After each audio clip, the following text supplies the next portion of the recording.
ہے نا ماڑی ہے، یہ آپ نے خود کرنا ہے۔ قبر آ گئی، من ربک من نبیک ما دینک، تیرا مشکلوں میں مشکل کشا کون تھا؟ تو اپنی ضرورت کس سے پوری کرواتا تھا؟ بھائیو سینکڑوں باتیں ہو سکتی ہیں، کوئی لگی لپٹی نہیں۔ میرا وہ بھائی میری وہ بہن اصلاح کر لے جس کا یہ ذہن ہے کہ ایک آبجیکٹو سوال ہے، چھوٹا سا پرچہ ہے، میں فوری جواب دے کے حل کر کے اٹھ کر کے جو ہے چلتا بنوں گا، نہیں، یہاں عمل سے جواب ہوگا۔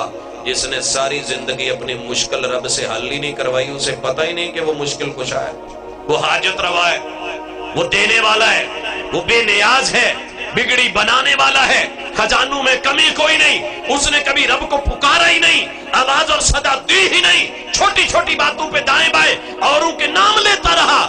جب جبریل کی وحی آئی اسے سمجھا نہیں، جب قبر کے اندر فرشتہ آ کر کے پوچھے گا من ربک، تو یہ کیا نام اللہ کا لے گا؟ کہے گا ہا لا ادری، ہا لا ادری، میں نہیں جانتا، مارا جائے گا۔ لا دریتا ولا تلیتا، ظالم تو پڑھ بھی نہیں سکا، حواس خمسہ سے جان بھی نہیں سکا۔ اور پھر پوچھا جائے گا من نبیک، تجھے تیرے رب کے بارے میں، شریعت کے بارے میں، آسمان کی خبریں کون دیتا تھا؟ کس پہ اعتماد کرتا تھا؟ جس پہ اعتماد کرتا ہوگا اسی کا نام لے گا نا، جس کو امام بنایا ہوگا۔ لیکن یاد رہے یہاں قبر میں اگر جواب کے اندر نام چلنا ہے تو سیرت امام اعظم پڑھی ہوگی تو بات بنے۔ لیکن جس نے ساری زندگی محبوب سے فتویٰ لیا نہیں، بات پوچھی نہیں، حدیث مانی نہیں، اعتماد کیا نہیں، سنتا رہا ہے لیکن کر نہیں پایا، وفا کے دعوے کرتا رہا، وفا نہیں نبھا پایا۔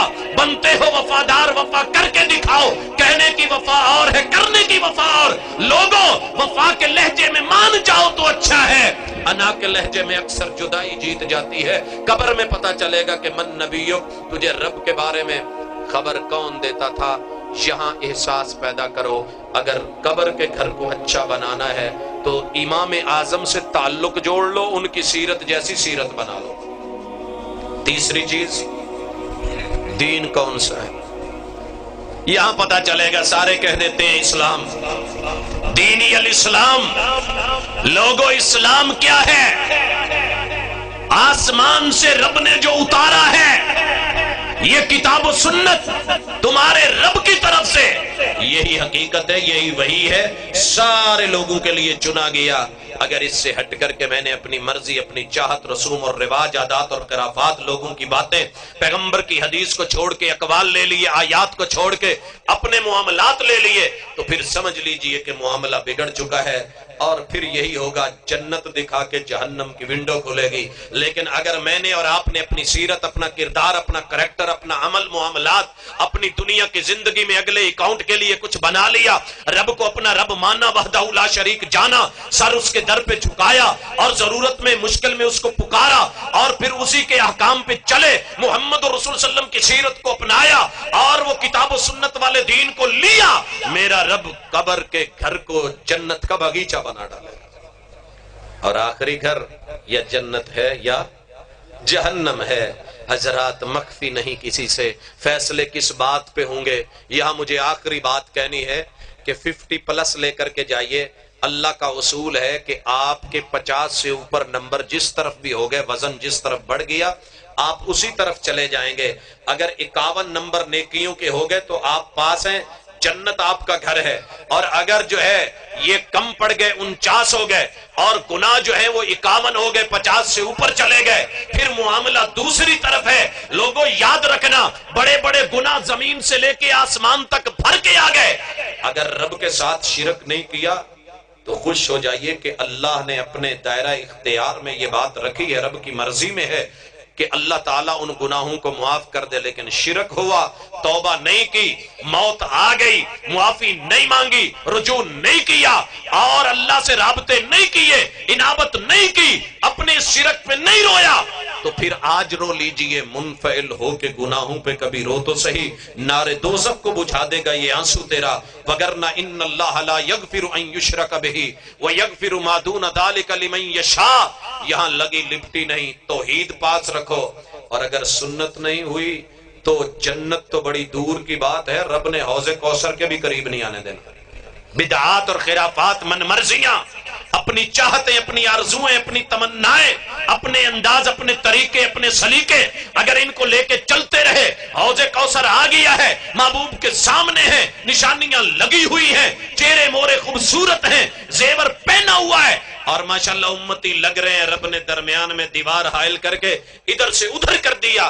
لوگوں پوچھا گیا کون؟ اللہ یہ میرے امتی، پھر ان کو آنے کیوں نہیں دیا جا رہا؟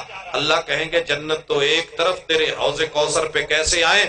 انہوں نے تیرے بعد مرضیاں شروع کی تھیں۔ حضرات یہ روایت جھٹکا ہے کہ اگلے جہان میں عمل سے زندگی بنتی ہے، جنت بھی جہنم بھی، یہ خاکی اپنی فطرت میں نہ نوری ہے نہ ناری ہے۔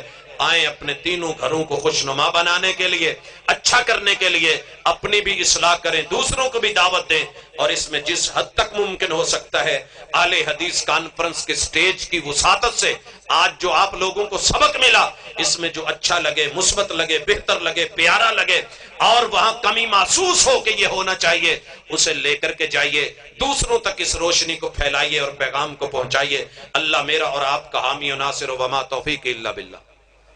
یہ ساری چیزیں زندہ مانتے ہیں، ان کے پیچھے نماز پڑھنا درست ہے میرے بھائیوں۔ نماز، فاسق فاجر جب تک کفر بواہ نہ دیکھو، اس کے پیچھے امام کے ساتھ بغاوت کرنا، یہ بھی اہل السنہ والجماعہ کے عقیدے کے خلاف ہے۔ لیکن اگر کفر بواہ ہے تو پیچھے ہٹا جائے گا، اس کے علاوہ نہیں۔ چھوٹے موٹے معاملات، اختلافات یہ آپ کے اور میرے ہو سکتے ہیں۔ محمد رسول صلی اللہ علیہ وسلم کی اتھارٹی ہے کہ قبلے کی طرف اس نے تھوکا ہے، آپ نے مصلے سے ہٹا دیا ہے، لیکن میں اور آپ اٹھ کے مصلے کھینچے، یہ کریں، مسجدوں میں فتنے کھڑے کر دیں، ہاں میرا بھائی جو تعویذ گنڈے کرتا ہے اسے نہیں کرنے چاہیے، منع کیا ہے محمد رسول اللہ صلی اللہ علیہ وسلم نے، روکا ہے، رک جانا چاہیے۔ اس سے کاروبار میں کمی نہیں آتی، میرا رب رزق میں برکت دے دیتا ہے۔ آپ جو چیز رب کے لیے چھوڑیں گے، من تواضع للہ رفعہ اللہ، میرا رب اس کو اتنا ہی بلند کر دے گا جو رب کے لیے جھکتا ہے۔ مٹا دے اپنی ہستی کو، اگر کچھ مرتبہ چاہیے کہ دانا خاک میں مل کر گل و گلزار ہوتا ہے۔ اقول قولی ھذا وآخر دعوانا ان الحمد للہ رب العالمین۔